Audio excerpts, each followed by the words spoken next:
Boa noite e bem-vindo a todos que estão nos assistindo. Nossa comunidade tem o compromisso de anunciar as boas novas de Jesus e fazê-la conhecida, começando por Taguatinga, até que cada pessoa do mundo a compreenda. Talvez pareça presunção, mas de fato é intenção e disposição. Você que está chegando e que já conhece a Jesus, seja bem-vindo. Você que ainda não conhece, aproxime-se e ouça um pouco mais das boas novas que são para todos os povos.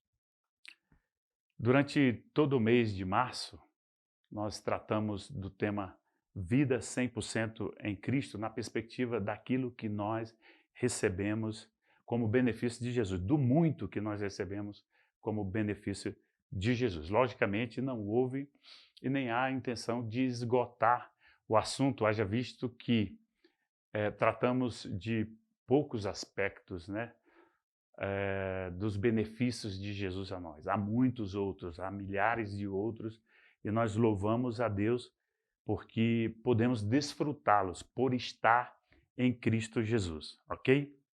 Certamente há muitos outros benefícios que poderemos desfrutar em Cristo Jesus, sem dúvida. E isso já é uma boa notícia para você, ok? Nós, nesse tempo, falamos sobre a verdade de que nós revivemos em Cristo, né? Temos vida, 100% de vida, vida abundante em Cristo, fomos 100% redimidos, fomos adotados na família de Deus, fomos reconciliados com Cristo Jesus. E, claro, hoje nós queremos, então, começar essa reflexão a partir dessa perspectiva do que nós podemos responder a Cristo, né? A partir da nossa resposta, já que tudo que recebemos tão bondosamente por intermédio de Cristo, né? Foi de graça, foi 100%, foi completo, né? Então, eu quero iniciar essa abordagem, essa nova abordagem, falando então no tema vida 100% cativa a Cristo. Ora, se Ele se deu completamente para nos salvar por seu amor, por sua graça, seria muito que nós pensássemos que a nossa resposta deve ser uma vida 100% submissa, uma vida 100% rendida a Cristo. Que tipo de vida poderia ser a nossa vida se não vislumbrássemos, se não pudéssemos perceber a possibilidade e a necessidade, na verdade, que temos de uma vida ou de uma prática de vida completamente vivida em Cristo Jesus. O ponto aqui é viver de tal forma cativo a Cristo que ofertemos a Ele 100% de tudo aquilo que somos, de tudo aquilo que temos, de toda a nossa vida. Nós entreguemos a Ele tudo, todos os aspectos da nossa vida, sem sem nenhuma reserva, ok? O nosso texto, o texto que eu trouxe hoje para nossa reflexão, ele está baseado num ocorrido, né? É parte de um ocorrido entre Paulo e Pedro, uma historiazinha que nós já conhecemos, né? A gente já, quem tem lido a palavra de Deus, a Bíblia, quem leu o livro de Atos, de Gálatas, a carta de Paulo aos Gálatas, percebe isso, né? Vê essa história recontada por Paulo, que ao chegar em Jerusalém, ele mesmo fala que chega em Jerusalém e é bem recebido pelos discípulos, né? Ele diz, inclusive, que os discípulos estenderam a ele e Barnabé a destra da comunhão. Isso significa que eles foram muito bem recebidos, estavam tranquilos, né? nesse relacionamento. Mas esse fato ocorrido entre Pedro e Paulo aconteceu em Antioquia, né? Está sendo dito ou reafirmado em Gálatas, recontada essa história em Gálatas, né? E o fato é que essa história fortalece o nosso entendimento de que de fato somos salvos pela graça por meio da fé em Cristo, unicamente, exclusivamente em Cristo e nada mais. Só Jesus e não Jesus e mais alguma coisa. Esse tema que hoje nós gostaríamos de trabalhá-lo é resposta a tudo aquilo que Jesus fez por nós. Todo benefício, todo favor imerecido, todo favor que imerecidamente ganhamos dele, e só por ele, e não por causa de nenhum mérito, né? Esse texto, então, que Paulo nos oferece, escrevendo aos Gálatas, no capítulo 2, a partir do versículo 19, né? Esse texto, e que eu quero repartir com vocês, ele reforça exatamente essa verdade, né? Através do posicionamento de Paulo, que confronta Pedro, né? Que confronta inclusive o posicionamento de Pedro, claramente um posicionamento claramente hipócrita, ao tentar evitar o contato, evitar comer com os gentios, né? Mesmo já tendo sido convencido por Deus, Pedro repete a mesma atitude agora dos gentios e diante de Paulo. E é isso que Paulo está confrontando. Nós que conhecemos a história de Pedro, por exemplo, da conversão de Pedro, né? Da maturidade acontecendo na vida de Pedro, a gente percebe, a gente lembra do que foi preciso para que isso acontecesse. Deus, por meio de uma visão, né? Nós já conhecemos esse trecho, esse texto, mas é bom a gente relembrar porque há pessoas que estão nos assistindo e que ainda não conhecem ou não podem não entender por não lembrar desse ocorrido. O que aconteceu, então, foi Deus convencendo Pedro, por meio de uma visão, a não resistir, não discriminar, não querer excluir os gentios, tendo em vista que ninguém é impuro estando em Cristo. O que Deus mostrou para Pedro foi que ninguém poderia ser considerado impuro estando em Cristo. Em Cristo, nós fomos 100% redimidos. Em Cristo, nós fomos 100% reconciliados. Em Cristo, nós fomos 100% adotados na família de Deus. Então, portanto, não havia necessidade dessa resistência, né, aos de fora. E é isso que Paulo está confrontando. Foi isso que, segundo Paulo, tornou Pedro, né, digno de repreensão, ok? Então, ao se mostrar hipócrita aos irmãos gentios, Pedro precisou ser confrontado por Paulo. Mas a questão é que o problema não parou por aí apenas. Qual foi o desenrolar disso? É que o vírus da hipocrisia, começou a se espalhar muito rápido. E Barnabé já estava enveredando pelo mesmo caminho de Pedro, né? Claro, o medo foi que fez com que Pedro assumisse aquela posição. O medo, ele é o fabricante dos maiores desvarios. E Pedro, temendo, né, a crítica dos outros irmãos, daqueles que eram da circuncisão, né? Na verdade, a turma dos que advogam a salvação por meio de Cristo mais alguma coisa. ok? Além disso, no caso aqui, o orgulho da raça, ok? Mas não só isso, mas porque pode também ser orgulho da posição, poderia ser orgulho da posição, orgulho do meio onde se vive, da igreja onde congrega, do salário que ganha, do local onde mora, onde trabalha, do título que alcançou. Estas coisas ou estes posicionamentos é que nos colocam em lados opostos ou nos distanciam, né, das pessoas com quem Deus está trabalhando.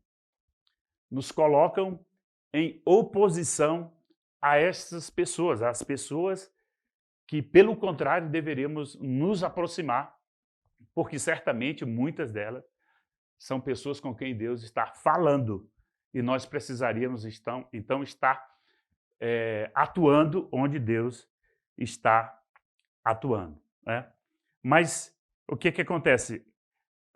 Paulo confronta Pedro por sua atitude um tanto quanto incorreta, e aí Pedro demonstra isso ao utilizar a palavra ortos, né?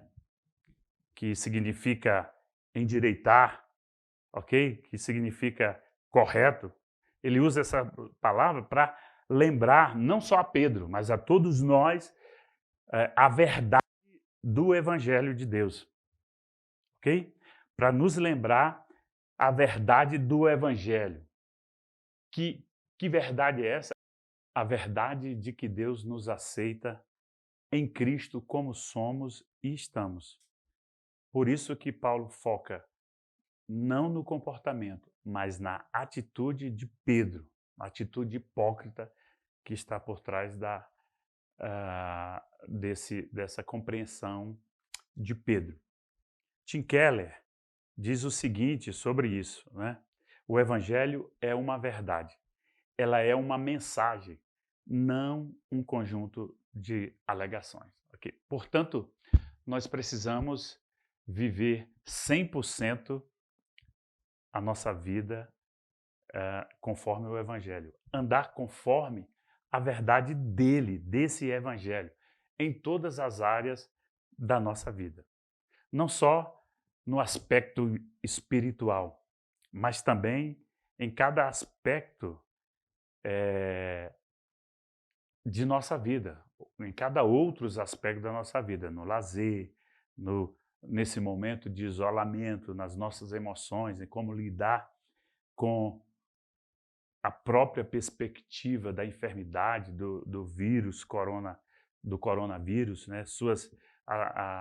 Em como reagir a tudo isso, ok? As nossas atitudes, os nossos posicionamentos, os nossos relacionamentos, o meu dinheiro, o seu dinheiro, a sua profissão, e para os que entendem que foram chamados à sua vocação, ok? Tudo, exatamente tudo. Nada pode ficar excluído disso, nada pode ficar de fora, ok? Escute o que Paulo está falando com Pedro, ainda a partir do versículo 19. Diz o texto: porque eu, mediante a própria lei, morri para a lei, a fim de viver para Deus. Estou crucificado com Cristo, logo já não sou eu quem vive, mas Cristo vive em mim. E esse viver que agora tenho na carne, vivo pela fé no Filho de Deus, que me amou e a si mesmo se entregou por mim. Não anulo a graça de Deus, pois se a justiça é mediante a lei, segue-se que morreu Cristo em vão. Ok? Gálatas 19, 20. Eu quero rapidamente fazer uma oração para que Deus possa fortalecer sua mente, seu coração e você possa compreender a verdade do Evangelho para a sua vida, ok? Vamos orar então? Senhor, nós louvamos o Teu nome e Te agradecemos por essa oportunidade. Certamente será um desafio perceber e entender como viver essa vida totalmente submissa, cativa a Ti. Mas o Senhor é bom para conosco e, com certeza, tem a direção, tem o rumo certo para nós através da Tua palavra. Pedimos a graça do Senhor sobre todos que estão nos ouvindo nesta hora e que os seus corações estejam prontos para acolher a palavra que será implantada em cada um deles. Obrigado, eu oro a Ti agradecido em nome de Jesus. Amém. Então, Paulo começa falando com Pedro, aliás, começa não, ele continua, né? Aqui Paulo já está há algum tempo conversando com Pedro e na verdade ele já dá a razão porque ele fala, né, desse evangelho, ele já dá a razão porque a vida de Pedro precisa ser completamente cativa a Cristo. Ele fala ou a razão porque Pedro deve viver esse evangelho completamente na perspectiva de Cristo. A razão é porque eu, mediante a própria lei, morri para a lei, a fim de viver para Deus. Ou seja, eu morri para a lei como salvação, como meio de salvação. Parece que a contradição, ou parece que é contradição o que Paulo está dizendo, né? Mas a sua tentativa de salvação ao obedecer à lei é que isso é que fez ele constatar o quanto seria impossível ser salvo mediante a lei. E aí ele fala do seu entendimento da lei quando ele afirma da seguinte forma: eu não saberia o que era pecado, exceto por meio da lei. Ou seja, na compreensão de Paulo, a lei, como ele vai dizer também em Gálatas, era o aio, né, ou a ama que conduzia ou que conduziu todos os que viviam sob o regime da lei a Cristo. A lei é apenas aquele aio que nos conduz a Cristo.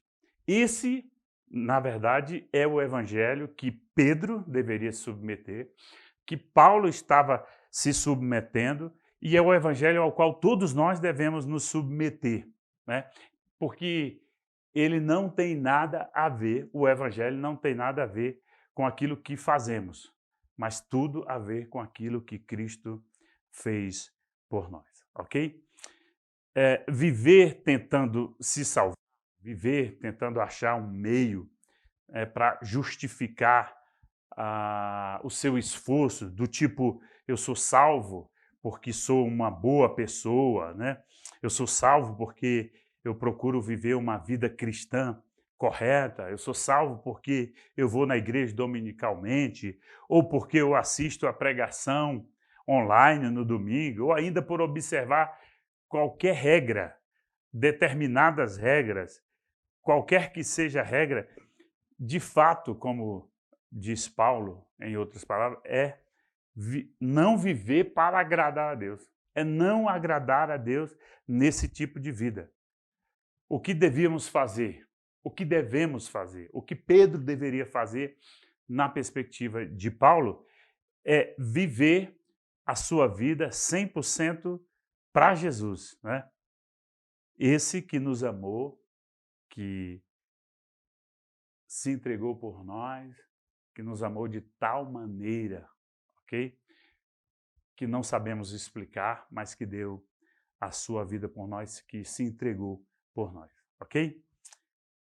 Paulo continua no versículo 20, ele diz: estou crucificado com Cristo, logo, já não sou eu que vivo. Paulo continua dando explicações, né, demonstrando a Pedro a razão porque Pedro devia se ajustar corretamente a esse evangelho. Aí ele diz: Por exemplo, estou crucificado com Cristo. Logo, já não sou eu que vivo, mas Cristo vive em mim. A vida de Cristo, em outras palavras, é a minha vida. O desprezo que foi dado a Cristo é o desprezo que eu encaro receber, né?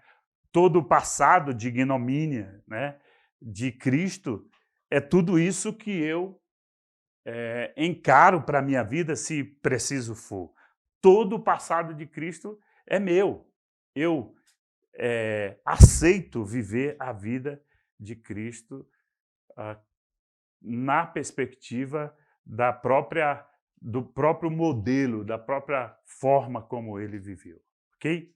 É um viver de tal forma que nos sentimos livres de qualquer condenação. É viver livre, de fato, de qualquer condenação. É viver livre de qualquer dívida. É sentir-se perdoado. É sentir-se amado. É o tipo de vida que Paulo está dizendo que ele vive. A minha vida está entranhada, está envolvida com a vida de Cristo. Por isso é que ele pode dizer logo, não sou eu quem vivo, mas Cristo, o Cristo ressurreto, o Cristo poderoso, o Cristo vitorioso vive em mim. É por meio dele, é por causa dele, pelo amor dele, por seu amor, por sua justiça, que somos justos também, ok? Continuando, ele diz, e esse viver que agora tenho na carne, vivo pela fé no Filho de Deus que me amou e a si mesmo se entregou por mim. O que Paulo está dizendo agora? Eu vivo 100% a minha vida, minhas escolhas, meu trabalho, meus desejos, meus projetos, toda a minha vida, toda ela, eu vivo cativo pela fé em Cristo Jesus, que me amou de um modo espetacular, okay? De um modo imensurável, de um modo indizível. Viver 100% submisso a Cristo é viver completamente em conformidade com o Evangelho durante o tempo todo. Toda a nossa vida, durante toda a nossa vida, servindo a Ele alegremente, confiadamente, descansadamente, ok? Isto quer dizer que nós vivemos pela fé no que Ele fez e nada mais além disso. A nossa fé em Cristo Jesus, o nosso viver em Cristo Jesus está baseado, está nele, né? É estabelecido nessa verdade factível de que tudo foi feito por ele e nada além disso. Essa deveria ser a postura de Pedro e deve ser, claro, a nossa postura nessa perspectiva do que Paulo está colocando, né? Pedro, na verdade, já era justo diante de Deus. Paulo estava nessa explicação, né, nessa exposição daquilo que ele acreditava, eles estava colocando a Pedro e certamente nos ensinando, né, Deus através de Paulo nos ensinando, que Pedro já estava justo aos olhos de Deus e pronto. Ou seja, ele não precisava se justificar de quem quer que seja, né? Diante de qualquer pessoa. Quando Paulo diz que vive pela fé no Filho de Deus que o amou e por ele se entregou a si mesmo, né? Ou por a si mesmo havia se entregado por Paulo, ele demonstra toda a razão que teve ao confrontar Pedro da forma como ele confrontou. Eu quero colocar uma outra observação de Tim Keller com relação a isso. Ele aborda essa questão observando da seguinte maneira: o orgulho racial de Pedro baseava-se no medo. Veja que no versículo 12, Paulo vai dizer que ele temia os da circuncisão, aquele pessoal né, do Jesus mais alguma coisa, né? Quando o nosso pecado tem raiz no medo, precisamos ser amados e fortalecidos a fim de reunir a coragem para fazer o que é certo, apesar do medo. Não era só o racismo de Pedro que estava desalinhado com o evangelho. Sua covardia também. Percebam o quanto isso é interessante para nós, né? Que ao confrontar Pedro, Paulo está trazendo à tona outras coisas que estavam embutidas ali naquela atitude de Pedro, né? Se Paulo tivesse dito apenas, olha, a sua superioridade, é o que continua dizendo Tim Keller, né? Cultural, é uma violação das regras de Deus. A covardia de Pedro teria permanecido adormecida sem que ninguém falasse dela. Tinha ficado lá apagadinha, escondidinha, né? Mas pronta para se manifestar de maneira diferente. Mas ao lembrá-lo de que ele já estava justificado, Paulo diz: Pedro, você não precisa de aprovação. Você não precisa de aprovação desses homens. Você já tem a Cristo, né? Ou seja, você já foi justificado por Cristo. Portanto, está puro. E em Cristo já foi aceito na comunhão de Deus. Ok? Mas, infelizmente, queridos, não são todos nós, não são todos os cristãos que têm entendimento como esse de Paulo.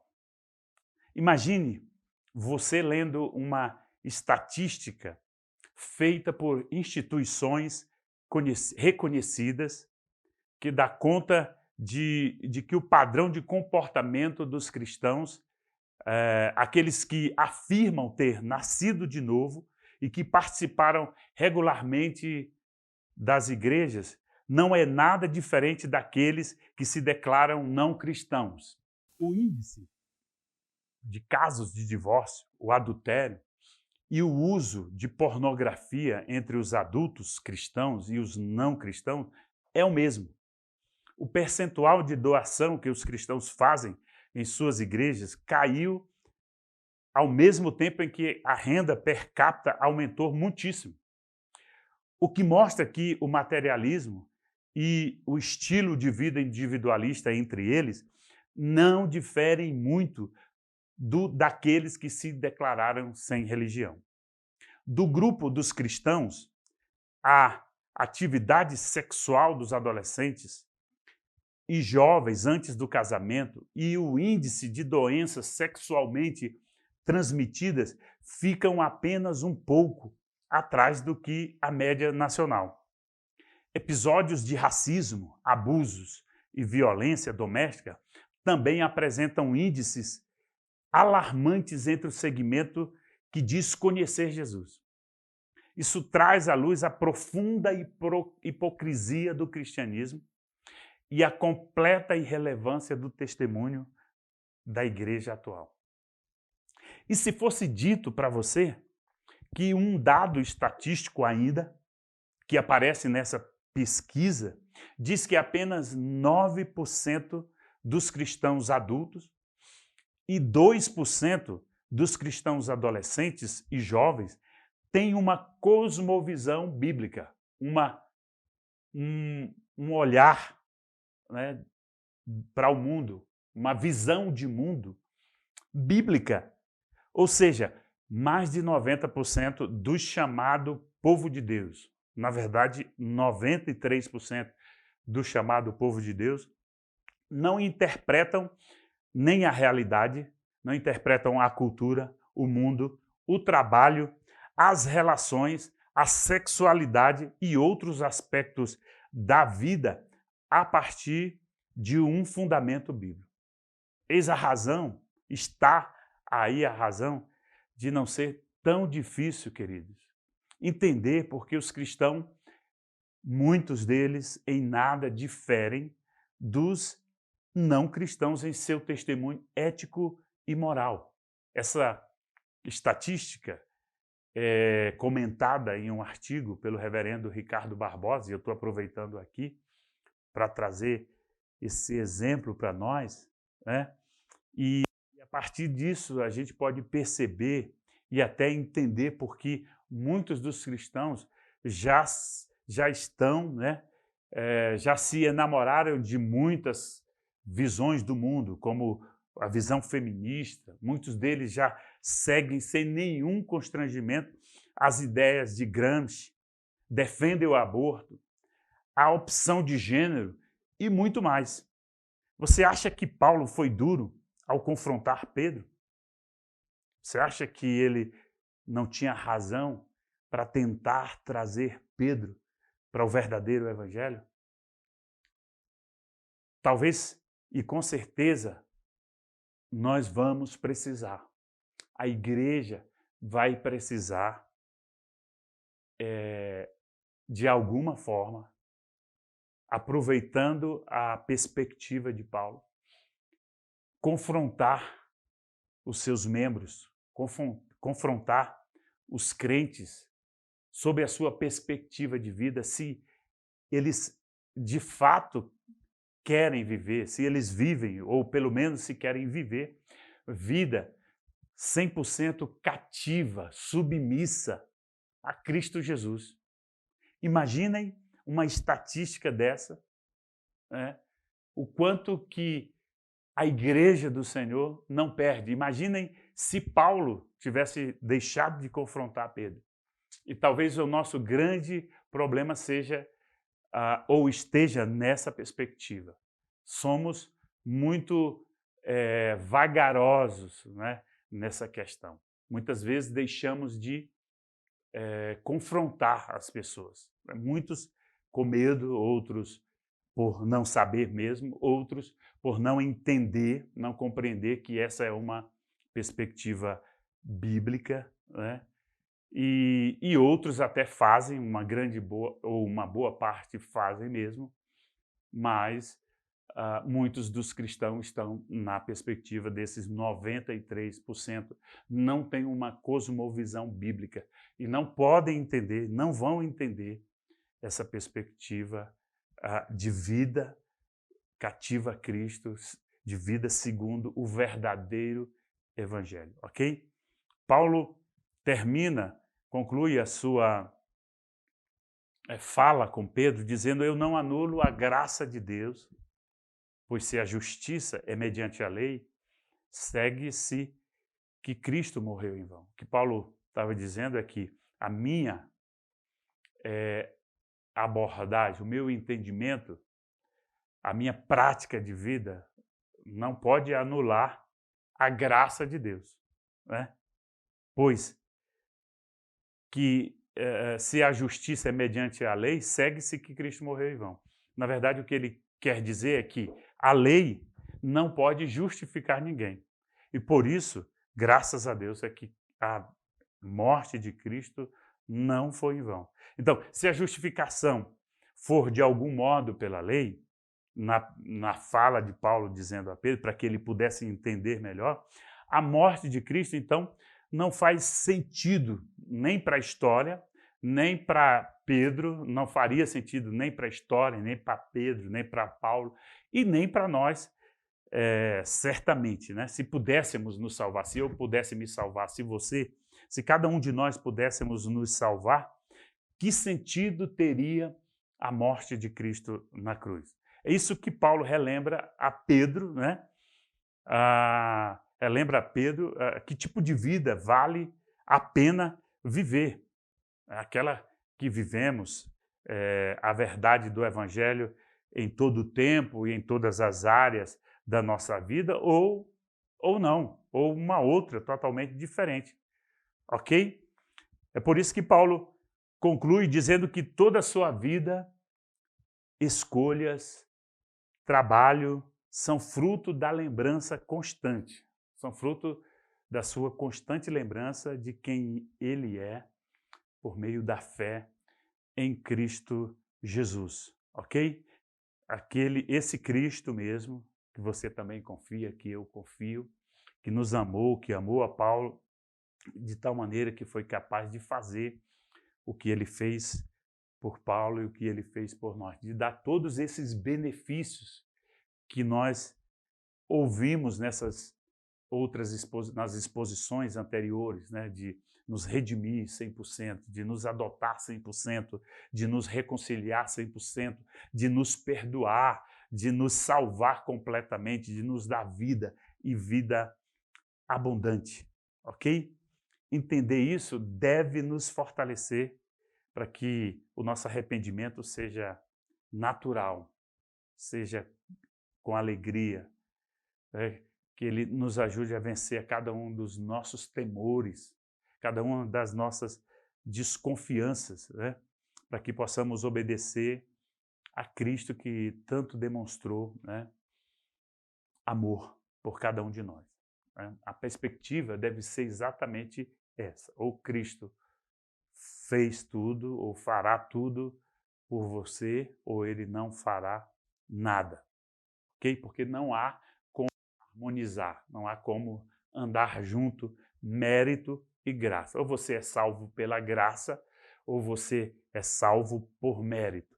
E como nós já sabemos que não podemos nos salvar porque não há mérito em nós, somos salvos por causa da imerecida ou do imerecido favor de Deus a nós, então, automaticamente, entendemos que estamos dissociados totalmente dessa percepção que quer harmonizar graça e mérito, né? Por quê? Porque a morte de Cristo deve significar tudo para nós, porque não temos agora e nunca teremos condições de nos salvar.